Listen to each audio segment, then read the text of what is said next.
j'ai trouvé ça d'autant plus intéressant que tu lances ça à un moment où des termes autodépréciateurs sont devenus presque des compliments à la mode. Tout le monde aujourd'hui se sent obligé de préciser qu'il ne se sent pas légitime, qu'il a le syndrome de Mm. l'imposteur, croyant qu'il envoie le message: «Vous voyez, je suis quelqu'un de bien parce que j'ai peur et pas Ouais. confiance en moi, donc je ne suis pas arrogant, donc je suis un gentil». Très discutable pour le coup.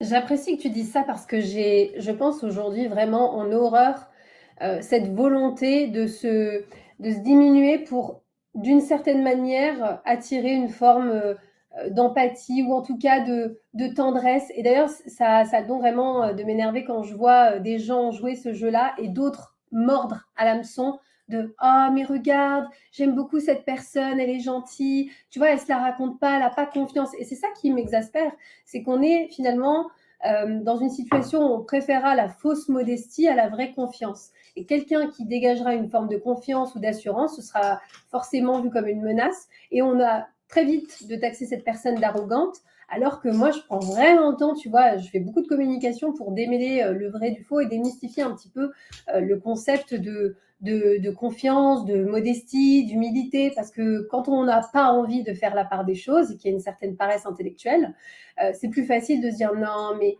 regarde, il est tellement gentil, il n'a pas trop confiance en lui, mais c'est un bon gars. Voilà, ça je ne peux pas.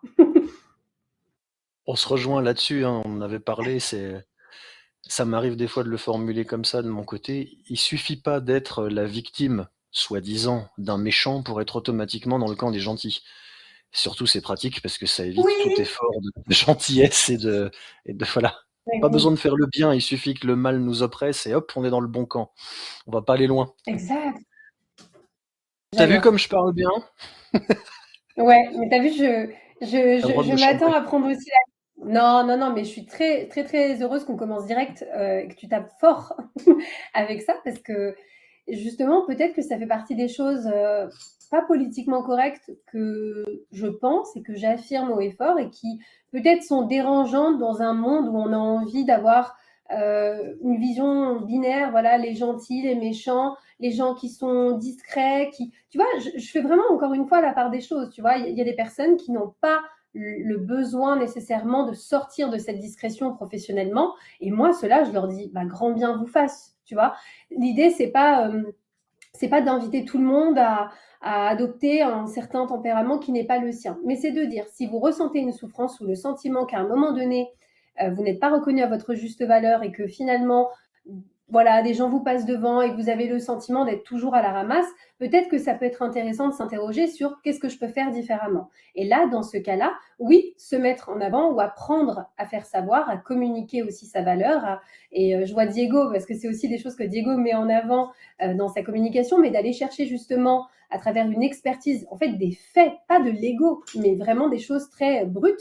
C'est quoi tes compétences, c'est quoi tes forces, en fait. Bien, on identifie ça et on arrive à l'exacerber à travers une communication qui est pensée, qui est intelligente et qui ne repose pas simplement sur je veux me mettre en avant.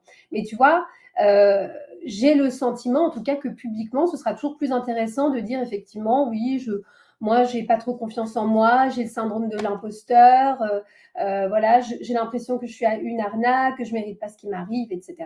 Voilà, c'est vrai que quand je sens en tout cas que c'est, tu vois, surmarketé ou qu'il y a un truc un peu faux, ça me dérange. Je comprends et je sais que ça existe, hein, des moments de doute, tout ça, mais c'est vrai qu'aujourd'hui, si tu fais par exemple une émission de télé ou que tu es fort exposé, tu as tout intérêt à jouer la carte de la personne qui n'a pas confiance en elle. Ça créera Mmh. plus de popularité que d'être justement le leader ou en tout cas la personne qui, en apparence, donne le sentiment d'être solide.